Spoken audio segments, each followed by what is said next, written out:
ਪਿਆਰੇ ਬੱਚਿਓ, ਸਤਿ ਸ੍ਰੀ ਅਕਾਲ।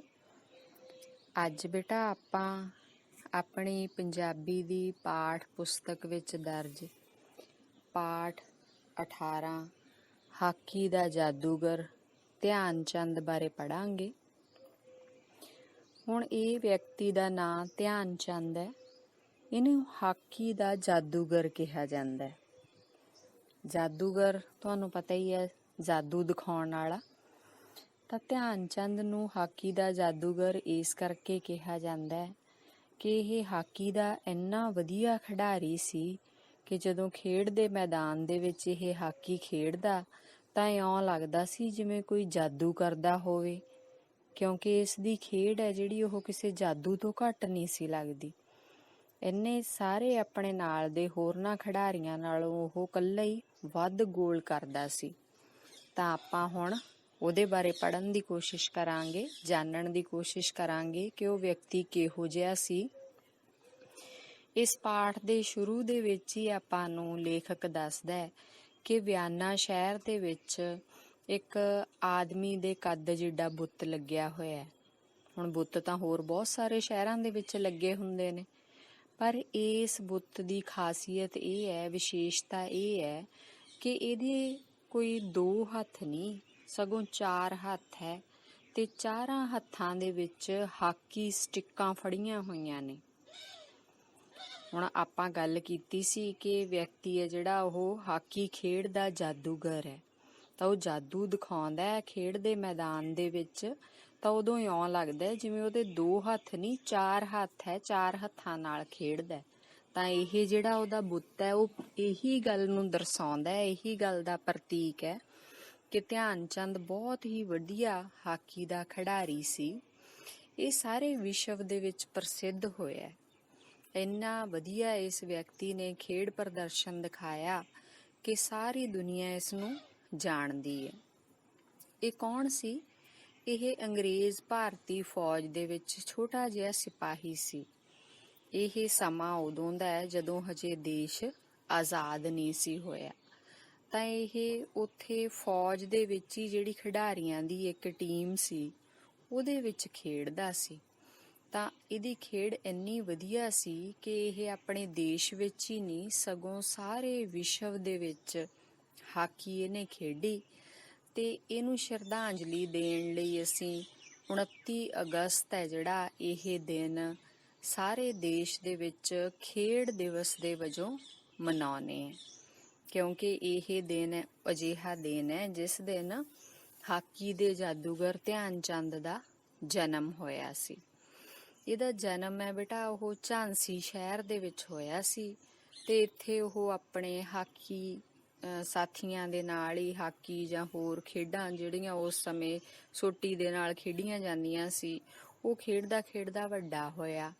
ਉਹਦਾ ਪਿਤਾ ਵੀ ਫੌਜ ਦੇ ਵਿੱਚ ਹੀ ਸੀ ਤੇ ਇਸ ਲਈ ਜਦੋਂ ਉਹ ਆਪ 16 ਸਾਲ ਦਾ ਹੋਇਆ 1921 ਦੇ ਵਿੱਚ, ਤਾਂ ਉਦੋਂ ਉਹ ਫੌਜ ਦੇ ਵਿੱਚ ਭਰਤੀ ਹੋ ਗਿਆ ਤੇ ਉੱਥੇ ਉਹਨੇ ਹਾਕੀ ਖੇਡਣੀ ਸ਼ੁਰੂ ਕਰਤੀ। ਤੇ ਉੱਥੇ ਅਜਿਹੀ ਵਧੀਆ ਹਾਕੀ ਖੇਡੀ ਕਿ ਕੌਮੀ ਪੱਧਰ ਤੇ ਉਸਦੀ ਇਸ ਖੇਡ ਦਾ ਜ਼ਿਕਰ ਹੋਣ ਲੱਗ ਪਿਆ। 1925 ਦੇ ਵਿੱਚ ਭਾਰਤੀ ਹਾਕੀ ਫੈਡਰੇਸ਼ਨ ਦੀ ਨੀਂਹ ਰੱਖੀ ਗਈ ਤੇ ਉਧਰ ਓਲੰਪਿਕ ਖੇਡਾਂ ਉਹਨਾਂ ਦੇ ਵੀ ਚਰਚੇ ਹੋਣ ਲੱਗ ਪਏ। ਹੁਣ ਅੱਗੇ ਤੁਸੀਂ ਇਹ ਸਨ ਹੈ ਜਿਹੜੇ ਉਹ ਯਾਦ ਰੱਖਣੇ ਆ ਤੇ ਨਾਲੇ ਇਹ ਖੇਡਾਂ ਕਿਹੜੇ ਦੇਸ਼ ਦੇ ਵਿੱਚ ਹੋਈਆਂ। 1928 ਈਸਵੀ ਦੇ ਵਿੱਚ ਐਮਸਟਰਨ ਓਲੰਪਿਕ ਹੈ ਜਿਹੜੀ ਉਸ ਦੇ ਸਾਰੇ ਮੈਚਾਂ ਨੂੰ ਫਾਈਨਲ ਦੇ ਵਿੱਚ ਹਾਲੈਂਡ ਦੀ ਟੀਮ ਨੂੰ ਭਾਰਤੀ ਟੀਮ ਨੇ ਹਰਾਤਾ 3 ਗੋਲਾਂ ਦੇ ਨਾਲ, ਜਿਹਦੇ ਵਿੱਚੋਂ 2 ਇਕੱਲੇ ਗੋਲ ਹੈ ਜਿਹੜੇ ਉਹ ਧਿਆਨ ਚੰਦ ਨੇ ਕੀਤੇ ਤੇ ਸੋਨ ਤਗਮਾ ਜਿੱਤਿਆ। ਉਸ ਤੋਂ ਬਾਅਦ 1932 ਈਸਵੀ ਦੇ ਵਿੱਚ ਲਾਸ ਏਂਜਲਸ ਓਲੰਪਿਕ ਦੇ ਵਿੱਚ ਜਿਹੜੀ ਭਾਰਤ ਦੀ ਟੀਮ ਸੀ ਫਾਈਨਲ ਦੇ ਵਿੱਚ ਉਹਨੇ USA ਨੂੰ 24-1 ਦੇ ਵੱਡੇ ਫਰਕ ਦੇ ਨਾਲ ਹਰਾਇਆ, ਜਿਹਦੇ ਵਿੱਚ 8 ਗੋਲ ਇਕੱਲੇ ਧਿਆਨ ਚੰਦ ਨੇ ਕੀਤੇ।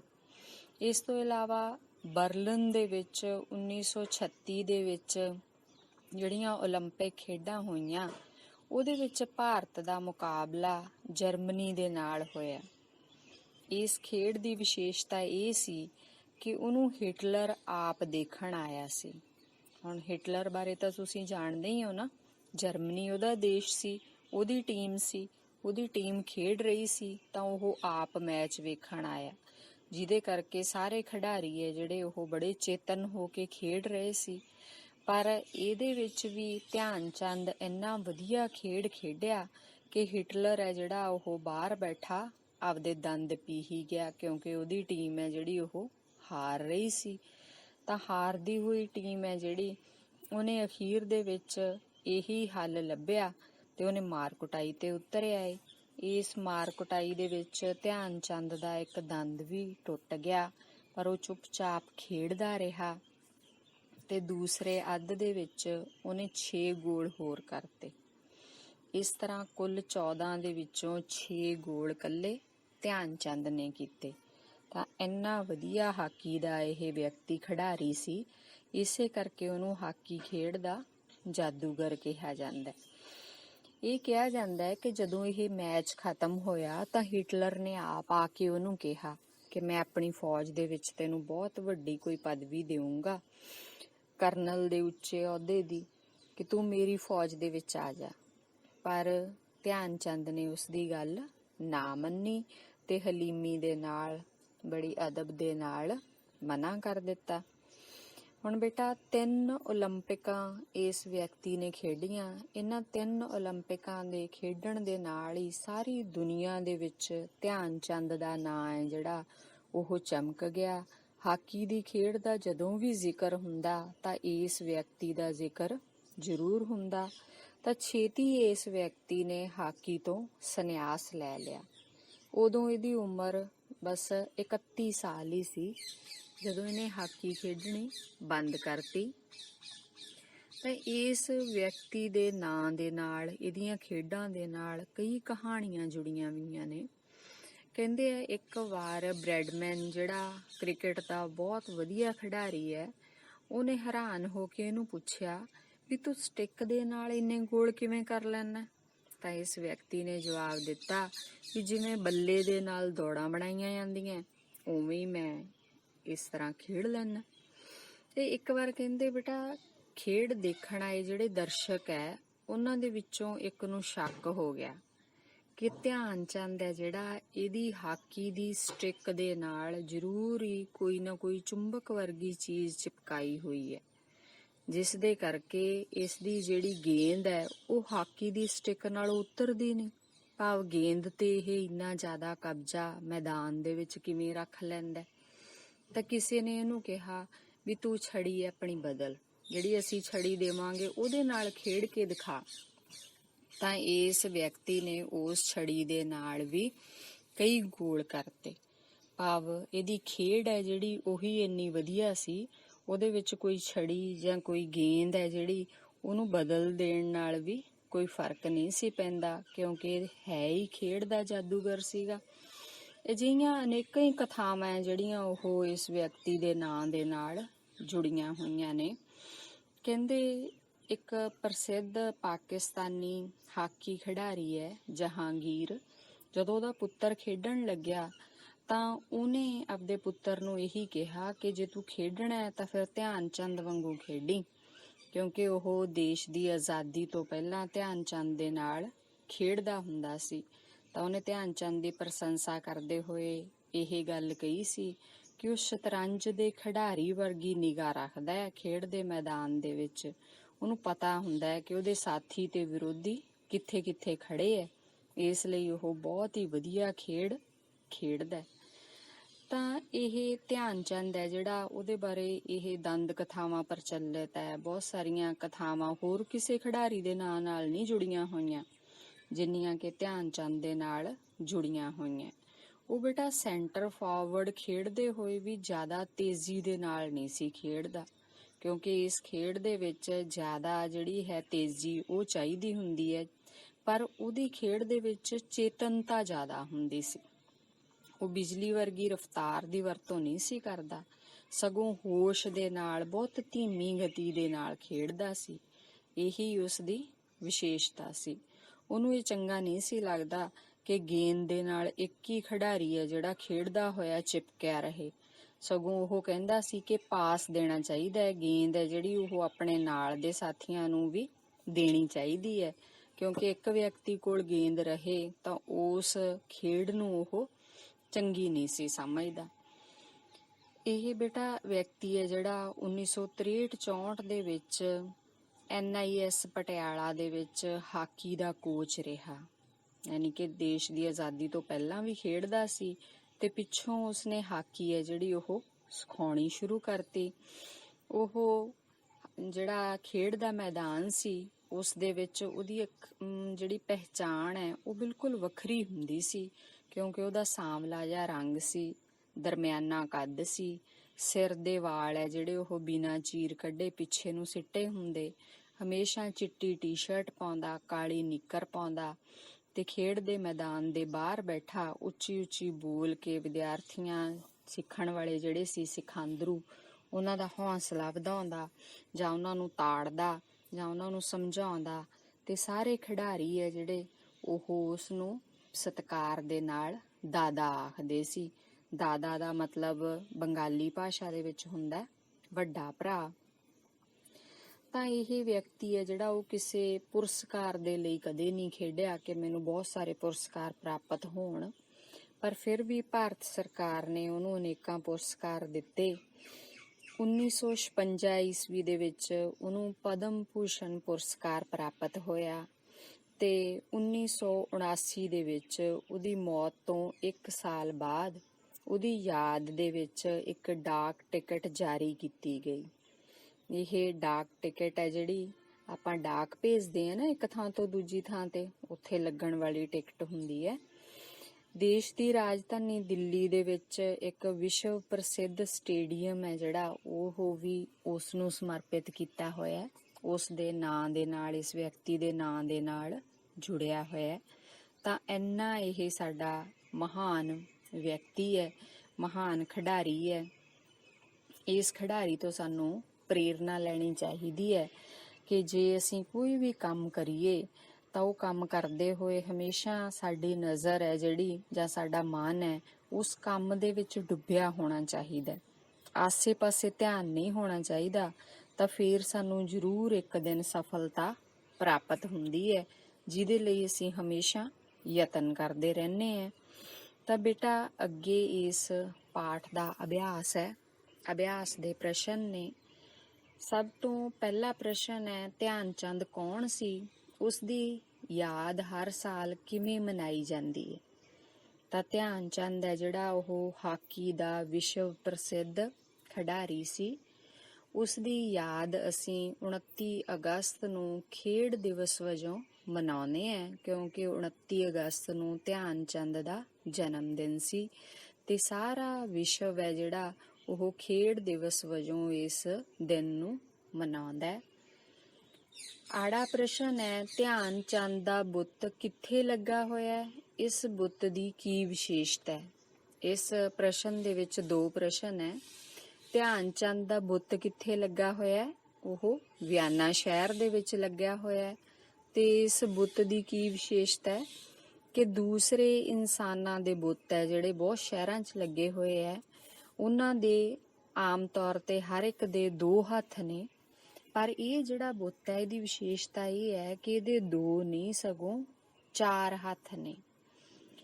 ਤੀਸਰਾ ਪ੍ਰਸ਼ਨ ਹੈ, ਧਿਆਨ ਚੰਦ ਨੂੰ ਹਾਕੀ ਖੇਡਣ ਦਾ ਸ਼ੌਂਕ ਕਿਵੇਂ ਪੈਦਾ ਹੋਇਆ?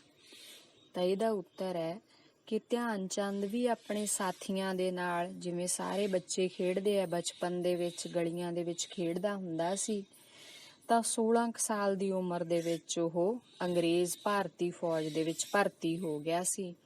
ਤਾਂ ਉੱਥੇ ਉਹਨੇ ਹਾਕੀ ਦੀ ਟੀਮ ਦੇ ਵਿੱਚ ਖੇਡਣਾ ਸ਼ੁਰੂ ਕੀਤਾ। ਤਾਂ ਉਦੋਂ ਤੋਂ ਹੀ ਇਸ ਖੇਡ ਦੇ ਪ੍ਰਤੀ ਉਹਦੇ ਮਨ ਦੇ ਵਿੱਚ ਸ਼ੌਂਕ ਪੈਦਾ ਹੋ ਗਿਆ। ਅਗਲਾ ਪ੍ਰਸ਼ਨ ਹੈ ਸੱਸਾ, ਧਿਆਨ ਚੰਦ ਦੀ ਖੇਡ ਨਾਲ ਕਿਹੜੀਆਂ ਦੰਦ ਕਥਾਵਾਂ ਜੁੜੀਆਂ ਹੋਈਆਂ ਹਨ? ਤਾਂ ਧਿਆਨ ਚੰਦ ਦੀ ਖੇਡ ਦੇ ਨਾਲ ਕਈ ਦੰਦ ਕਥਾਵਾਂ ਪ੍ਰਚਲਿਤ ਨੇ, ਜਿਹੜੀਆਂ ਆਮ ਤੌਰ ਤੇ ਹਜੇ ਤੱਕ ਕਿਸੇ ਵੀ ਖਿਡਾਰੀ ਦੇ ਨਾਂ ਨਾਲ ਨਹੀਂ ਪ੍ਰਚਲਿਤ ਹੋਈਆਂ। ਕਿਹਾ ਜਾਂਦਾ ਹੈ ਕਿ ਇੱਕ ਵਾਰ ਕਿਸੇ ਦਰਸ਼ਕ ਨੇ ਉਹਨੂੰ ਕਿਹਾ ਕਿ ਤੇਰੀ ਸਟਿੱਕ ਦੇ ਨਾਲ ਕੋਈ ਚੁੰਬਕ ਵਰਗੀ ਸ਼ੈ ਲੱਗੀ ਹੋਈ ਹੈ ਜਿਹੜੀ ਗੇਂਦ ਨੂੰ ਆਪਣੇ ਨਾਲੋਂ ਲੈਣ ਨਹੀਂ ਦਿੰਦੀ, ਤਾਂ ਜੇ ਤੂੰ ਸਾਡੇ ਤੋਂ ਸਟਿੱਕ ਲੈ ਕੇ ਖੇਡੇ ਤਾਂ ਅਸੀਂ ਮੰਨੀਏ। ਤਾਂ ਉਸਨੇ ਆਪਣੀ ਸਟਿੱਕ ਛੱਡ ਕੇ ਉਹਨਾਂ ਦੀ ਸਟਿੱਕ ਦੇ ਨਾਲ ਖੇਡਣਾ ਸ਼ੁਰੂ ਕੀਤਾ ਤੇ ਉਹਦੇ ਨਾਲ ਵੀ ਬਹੁਤ ਵਧੀਆ ਗੋਲ ਕਰਤੇ।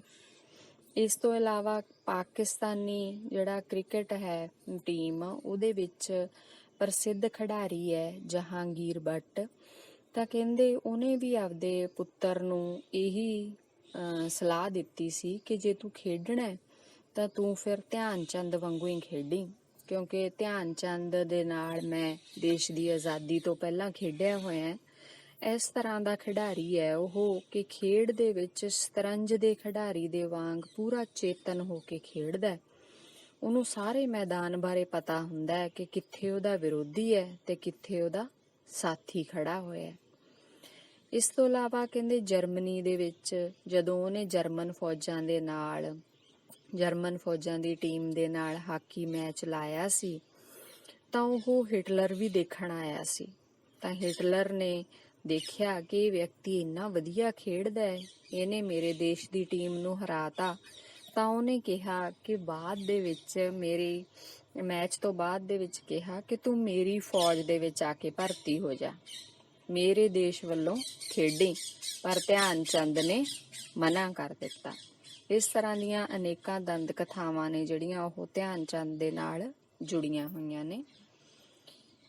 ਅਗਲਾ ਹਾਹਾ ਪ੍ਰਸ਼ਨ ਹੈ, ਧਿਆਨ ਚੰਦ ਕਿਸ ਪੋਜੀਸ਼ਨ ਤੇ ਖੇਡਦਾ ਸੀ ਤੇ ਉਸਦੀ ਹਾਕੀ ਖੇਡਣ ਦੀ ਤਕਨੀਕ ਕਿਹੋ ਜਿਹੀ ਸੀ? ਤਾਂ ਧਿਆਨ ਚੰਦ ਹੈ ਜਿਹੜਾ ਉਹ ਆਪਣੀ ਖੇਡ ਹਮੇਸ਼ਾ ਜਦੋਂ ਵੀ ਖੇਡਦਾ ਸੀ ਉਹ ਸੈਂਟਰ ਫਾਰਵਰਡ ਤੇ ਖੇਡਦਾ ਸੀ ਤੇ ਇਸ ਪੋਜੀਸ਼ਨ ਦੇ ਉੱਤੇ ਜਿਹੜੇ ਵੀ ਖਿਡਾਰੀ ਮੈਚ ਖੇਡਦੇ ਹੈ ਉਹ ਆਮ ਤੌਰ ਤੇ ਬਹੁਤ ਤੇਜ਼ ਖੇਡਦੇ ਹੈ ਤੇ ਬਹੁਤ ਹੀ ਜ਼ਿਆਦਾ ਫੁਰਤੀਲਾਪਣ ਦਿਖਾਉਂਦੇ ਆ ਖੇਡ ਦੇ ਮੈਦਾਨ ਦੇ ਵਿੱਚ। ਪਰ ਧਿਆਨ ਚੰਦ ਅਜਿਹਾ ਨਹੀਂ ਸੀ ਕਰਦਾ, ਉਹਦੇ ਖੇਡਣ ਦਾ ਤਰੀਕਾ ਵੱਖਰਾ ਸੀ। ਉਹ ਜੋਸ਼ ਦੇ ਨਾਲ ਚੇਤਨ ਵੀ ਰਹਿੰਦਾ ਸੀ ਤੇ ਬਹੁਤ ਹੀ ਧੀਮੇਪਣ ਦੇ ਨਾਲ ਖੇਡਦਾ ਸੀ। ਕੱਕਾ ਪ੍ਰਸ਼ਨ ਹੈ, ਹਾਕੀ ਦੇ ਮੁੱਖ ਕੋਚ ਵਜੋਂ ਸੌਂਪੀ ਗਈ ਜ਼ਿੰਮੇਵਾਰੀ ਨੂੰ ਉਸਨੇ ਕਿਵੇਂ ਨਿਭਾਇਆ? ਹੁਣ ਪਹਿਲਾਂ ਤਾਂ ਧਿਆਨ ਚੰਦ ਹੈ ਜਿਹੜਾ ਉਹਨੇ 3 ਓਲੰਪਿਕ ਖੇਡਾਂ ਖੇਡੀਆਂ, ਉਸ ਤੋਂ ਬਾਅਦ ਖੇਡ ਦੇ ਵਿੱਚੋਂ ਸੰਨਿਆਸ ਲੈ ਲਿਆ ਤੇ ਹਾਕੀ ਦੀ ਟੀਮ ਦਾ ਕੋਚ ਬਣ ਗਿਆ, ਭਾਵ ਇਹ ਖੇਡ ਹੈ ਜਿਹੜੀ ਉਹ ਸਿਖਾਉਣ ਲੱਗ ਪਿਆ। ਤੇ ਇਹ ਖੇਡ ਸਿਖਾਉਂਦਿਆਂ ਹੋਇਆਂ ਵੀ ਉਹ ਆਪਣੇ ਜਿਹੜੇ ਸਿਖਾਂਦਰੂ ਸੀ, ਜਿਹੜੇ ਖਿਡਾਰੀ ਸੀ, ਉਹਨਾਂ ਨੂੰ ਬਾਹਰ ਮੈਦਾਨ ਦੇ ਵਿੱਚ ਬੈਠਾ ਹੋਇਆ ਕਦੇ ਉਹਨਾਂ ਨੂੰ ਜੋਸ਼ ਦੇ ਨਾਲ ਖੇਡਣ ਲਈ ਕਹਿੰਦਾ, ਕਦੇ ਕੁਛ ਸਹੀ ਕਰਨ ਦੇ ਲਈ ਤਾੜਦਾ, ਕਦੇ ਉਹਨਾਂ ਨੂੰ ਹੱਲਾਸ਼ੇਰੀ ਦਿੰਦਾ। ਤਾਂ ਸਾਰੇ ਖਿਡਾਰੀ ਸਤਿਕਾਰ ਕਰਦੇ ਸੀ ਉਹਦਾ ਤੇ ਸਤਿਕਾਰ ਵਜੋਂ ਉਹਨੂੰ ਦਾਦਾ ਆਖਦੇ ਸੀ। ਖੇਡ ਦੇ ਮੈਦਾਨ 'ਚ ਉਹਦੀ ਵੱਖਰੀ ਹੀ ਪਹਿਚਾਣ ਸੀ। ਉਹਦਾ ਸਾਂਵਲਾ ਰੰਗ, ਛੋਟਾ ਜਿਹਾ ਉਹਦਾ ਕੱਦ, ਹਮੇਸ਼ਾ ਚਿੱਟੀ ਟੀ-ਸ਼ਰਟ ਤੇ ਕਾਲੀ ਨਿੱਕਰ ਹੈ ਜਿਹੜੀ ਉਸਦੀ ਵੱਖਰੀ ਪਹਿਚਾਣ ਬਣੀ ਹੋਈ ਸੀ। ਅਗਲਾ ਪ੍ਰਸ਼ਨ ਹੈ, ਹਾਕੀ ਦੇ ਜਾਦੂਗਰ ਧਿਆਨ ਚੰਦ ਨੂੰ ਕਿਹੜੇ-ਕਿਹੜੇ ਸਨਮਾਨ ਪ੍ਰਾਪਤ ਹੋਏ?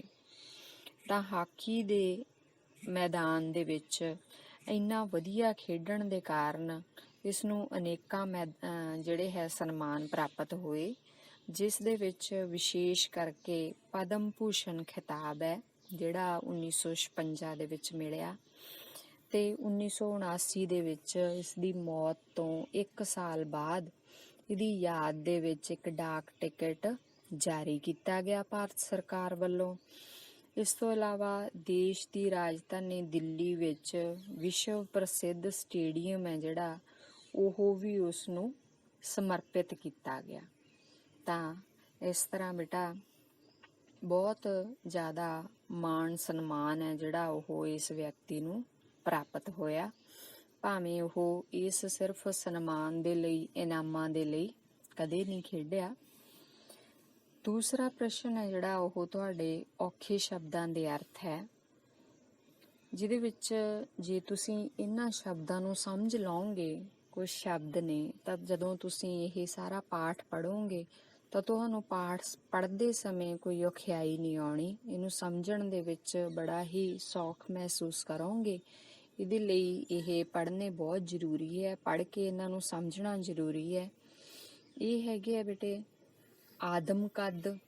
ਆਦਮ ਕੱਦ ਦਾ ਅਰਥ ਹੈ ਆਦਮੀ ਦੇ ਪੂਰੇ ਕੱਦ ਦਾ। ਭਾਵਨਾਵਾਂ, ਭਾਵਨਾਵਾਂ ਦਾ ਮਤਲਬ ਹੈ ਵਿਚਾਰ ਜਾਂ ਖਿਆਲ। ਮੁਜ਼ਾਹਰਾ, ਮੁਜ਼ਾਹਰਾ ਦਾ ਅਰਥ ਹੈ ਵਿਖਾਵਾ ਜਾਂ ਪ੍ਰਦਰਸ਼ਨ। ਚਰਚੇ, ਚਰਚੇ ਦਾ ਅਰਥ ਹੈ ਜ਼ਿਕਰ ਜਾਂ ਹਰ ਪਾਸੇ ਗੱਲਾਂ ਹੋਣੀਆਂ। ਅਹੁਦਾ, ਅਹੁਦਾ ਦਾ ਅਰਥ ਹੈ ਪਦਵੀ। ਹਲੀਮੀ, ਹਲੀਮੀ ਤੋਂ ਭਾਵ ਹੈ ਨਿਮਰਤਾ। ਤਰਜੀਹ, ਤਰਜੀਹ ਦਾ ਅਰਥ ਹੈ ਪਹਿਲ। ਤਕਰੀਬਨ, ਤਕਰੀਬਨ ਤੋਂ ਭਾਵ ਹੈ ਲਗਭਗ, ਨੇੜੇ ਤੇੜੇ। ਛੜੀ, ਛੜੀ ਤੋਂ ਅਰਥ ਹੈ ਸੋਟੀ। ਸ਼ਿਰਕਤ ਕਰਨਾ ਭਾਵ ਸ਼ਾਮਲ ਹੋਣਾ। ਅਕਸਰ, ਆਮ ਤੌਰ ਤੇ ਜਾਂ ਬਹੁਤ ਵਾਰ। ਰਫਤਾਰ ਭਾਵ ਚਾਲ ਜਾਂ ਗਤੀ। ਧੀਮਾਪਣ ਦਾ ਅਰਥ ਹੈ ਹੌਲੀ ਹੌਲੀ ਜਾਂ ਮੱਠੀ ਚਾਲ। ਨਕਾਰਦਾ, ਨਕਾਰਦਾ ਦਾ ਅਰਥ ਹੈ ਇਨਕਾਰ ਕਰਦਾ। ਝਕਾਨੀ, ਝਕਾਨੀ ਤੋਂ ਭਾਵ ਹੈ ਝਾਂਸਾ ਦੇਣਾ, ਚਕਮਾ ਜਾਂ ਧੋਖਾ ਦੇਣਾ। ਹਿੰਦੁਸਤਾਨੀ ਬੋਲੀ ਭਾਵ ਸੌਖੀ ਹਿੰਦੀ ਤੇ ਉਰਦੂ ਭਾਸ਼ਾ। ਪੁਰਸਕਾਰ, ਪੁਰਸਕਾਰ ਤੋਂ ਭਾਵ ਹੈ ਇਨਾਮ। ਖਿਤਾਬ, ਖਿਤਾਬ ਹੁੰਦਾ ਹੈ ਉਪਾਧੀ ਜਾਂ ਪਦਵੀ। ਸਿਮਰਤੀ, ਸਿਮਰਤੀ ਦਾ ਅਰਥ ਹੈ ਯਾਦ। ਅੱਗੇ ਤੀਸਰਾ ਪ੍ਰਸ਼ਨ ਅਭਿਆਸ ਦਾ ਹੈ ਬੇਟਾ ਵਾਕਾਂ ਵਿੱਚ ਵਰਤੋ। ਕੁਝ ਸ਼ਬਦ ਦਿੱਤੇ ਹੋਏ ਨੇ, ਆਪਾਂ ਇਹਨਾਂ ਦੇ ਵਾਕ ਬਣਾਉਣੇ ਹੈ। ਜਿਹੜਾ ਵਾਕ ਬਣਾਵਾਂਗੇ ਉਹਦੇ ਵਿੱਚ ਇਸ ਸ਼ਬਦ ਦੀ ਵਰਤੋਂ ਹੋਣੀ ਚਾਹੀਦੀ ਹੈ। ਸਭ ਤੋਂ ਪਹਿਲਾ ਸ਼ਬਦ ਹੈ ਸ਼ਰਧਾਂਜਲੀ। ਤਾਂ ਧਿਆਨ ਚੰਦ ਨੂੰ ਸ਼ਰਧਾਂਜਲੀ ਦੇਣ ਲਈ ਉਸ ਦਾ ਜਨਮ ਦਿਨ ਸਾਰੇ ਦੁਨੀਆ ਦੇ ਵਿੱਚ ਖੇਡ ਦਿਵਸ ਵਜੋਂ ਮਨਾਇਆ ਜਾਂਦਾ ਹੈ। ਜ਼ਿਕਰ, ਜਦੋਂ ਵੀ ਹਾਕੀ ਖੇਡ ਦਾ ਜ਼ਿਕਰ ਆਉਂਦਾ ਹੈ ਤਾਂ ਧਿਆਨ ਚੰਦ ਦਾ ਨਾਂ ਸਭ ਤੋਂ ਪਹਿਲਾਂ ਆਉਂਦਾ ਹੈ। ਯੋਗਦਾਨ, ਧਿਆਨ ਚੰਦ ਨੇ ਹਾਕੀ ਦੀ ਖੇਡ ਦੇ ਵਿੱਚ ਮਹੱਤਵਪੂਰਨ ਯੋਗਦਾਨ ਪਾਇਆ।